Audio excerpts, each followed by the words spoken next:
आज़ादी का अमृत महोत्सव यानी कि भारतीय स्वतंत्रता के 75 साल पूरे देश ने शान बान और आन के साथ आज़ादी का अमृत महोत्सव मनाया।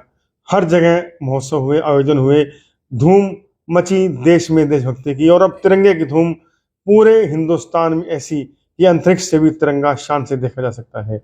इस तिरंगे की आन बान और शान की रक्षा के लिए जिन भारतीय शहीदों ने अपने प्राणों की आहुति दी, लाठियां खाई, गोलियां खाई, फांसी के तख्ते को चूमा, उन्हें भूलना नहीं होगा। और भूलना नहीं होगा उस आज़ादी की लड़ाई के उन सेनानियों को जिनकी बदौलत आज हम आज़ाद हैं। लेकिन आज़ाद होने का मतलब क्या है? क्या अपने देश को बुरा कहना, अपने देश के खिलाफ नारे लगाना भी आज़ादी है? शायद नहीं। इसी मुद्दे पर हम बात करेंगे चंद्रप्रकाश कथुरिया जी से, जो शुगरफेड हरियाणा के पूर्व चेयरमैन है। क्योंकि आज़ादी हमारे पुरखों ने यूं ही नहीं पाई, अपना खून देकर, अपना लहू बहा कर पाई थी। और अपने पुरखों के लहू की कीमत हमें चुकानी होगी। शायद ऐसी कुछ बातें करेंगे हम चंद्रप्रकाश कथुरिया जी से। कथुरिया जी, बी पॉजिटिव न्यूज़ पर आपका बहुत बहुत स्वागत है। सबसे पहले तो आपको प्रणाम करता हूं और पूरे देशवासियों को नमस्कार करता हूं। आज अमृत महोत्सव पूरा देश मना रहा है।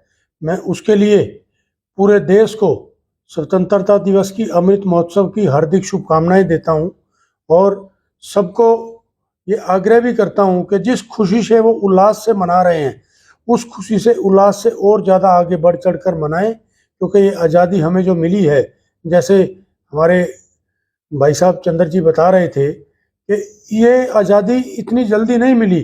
इसके लिए हमारे पुरखों ने बहुत बड़े बलिदान दिए हैं। कई हमारे पुरखों ने अपनी आज़ादी के लिए फांसी के फंदे को चूमा है। उनको हमें भूलना नहीं चाहिए, उनको याद रखते हुए और इस आन बान शान को बड़े हर्षो उल्लास से हमेशा मनाना चाहिए। ये दिवस तो बिल्कुल है 15 अगस्त का, लेकिन उसके बाद भी हमें झंडा अपने घर पे हमेशा लगा के रखना चाहिए और उसकी हिफाजत भी करनी चाहिए झंडा, क्योंकि उन शहीदों के खून से बना हुआ है। ये झंडा हमें ऐसे नहीं मिला, उन शहीदों के बलिदान के खून से ये झंडा मिला है, तिरंगा झंडा। इस तिरंगे झंडे की आन बान शान को हमें बहुत अच्छी तरह संभाल के रखना है और इसकी पूरी हिफाजत से हमें इसको लहराना है और पूरे देश में हर्षोल्लास से हमेशा तिरंगे को लहरा करके आज़ादी का दिवस मनाना है। कथुरिया जी, आज़ादी मिली, आज़ादी का दिवस मनाते हैं, लेकिन आपकी नज़र में आज़ादी क्या है? क्या देश के खिलाफ बोलना, देश को बुरा कहना भी आज़ादी है? क्योंकि लोकतंत्र में कुछ लचीलापन है, लेकिन क्या उसका मिसयूज ठीक है? क्योंकि देश है तो सब कुछ है, देश नहीं तो कुछ भी नहीं। आप क्या कहते हैं? जो लोग अब भी देश विरोधी बातें करते हैं, देश विरोधी ताकतें हैं, उनके खिलाफ कैसा एक्शन ऑफ प्लान होना चाहिए सरकार का, ताकि लोकतंत्र है लेकिन देश के खिलाफ गद्दारी तो गद्दारी ही है?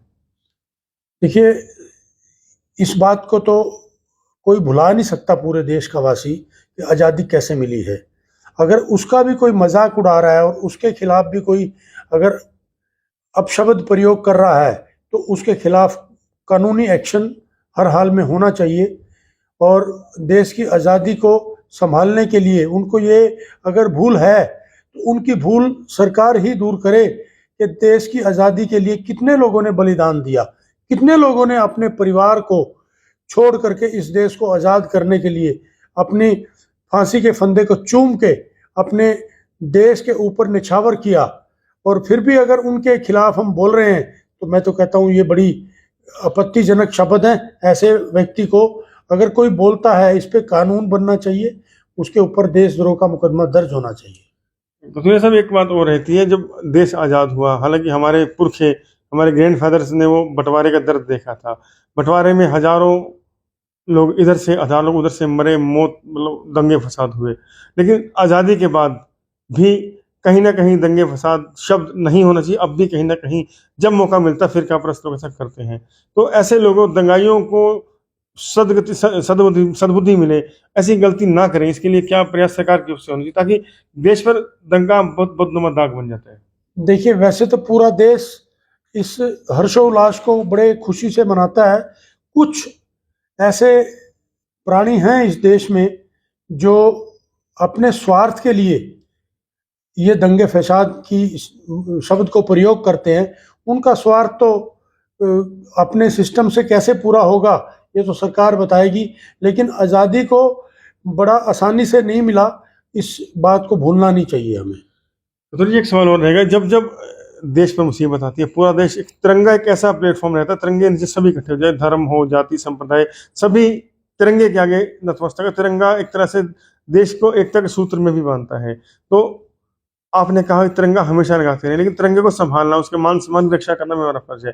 तो क्या कहेंगे, सरकारी प्रोटोकॉल का सभी पालन करें जो सरकार के दिशा निर्देश हैं। तिरंगा लगाने से बना ही नहीं है, लेकिन तिरंगे को सम्मान देना, उन्हें संभालना भी तो बहुत बड़ी बात है, क्योंकि लाखों करोड़ों 100 करोड़ से ज्यादा तिरंगे पूरे देश में आज लहरा रहे हैं अमृत महोत्सव पर। कल से उन्हें संभालना भी चुनौती रहेगी। तो क्या रिक्वेस्ट रहेगी जनता से, देशवासियों से, ताकि तिरंगे का अपमान ना हो, तिरंगा मतलब जो मान सम्मान है उसी के अनुसार है। सबसे पहले तो मुझे इस बात की बहुत खुशी है कि पूरे देश की जनता एकत्रित होके हर बात को पीछे हटा के, चाहे वो कोई समाज की बात करता है, कोई जातिवाद की राजनीति करता है, जनता ने उस बात को पीछे हटा करके तिरंगा लहराया है और वो लहराते रहेंगे। मैं एक अपील और करूंगा कि पूरे देश की जनता इस महोत्सव को पूरा वर्ष मनाए, अपने घर पे तिरंगा पूरे वर्ष तक लहराए। जब वो तिरंगा बदलने का समय आए तो उसको बड़े संभाल के रखे, उसका निरादर नहीं होना चाहिए।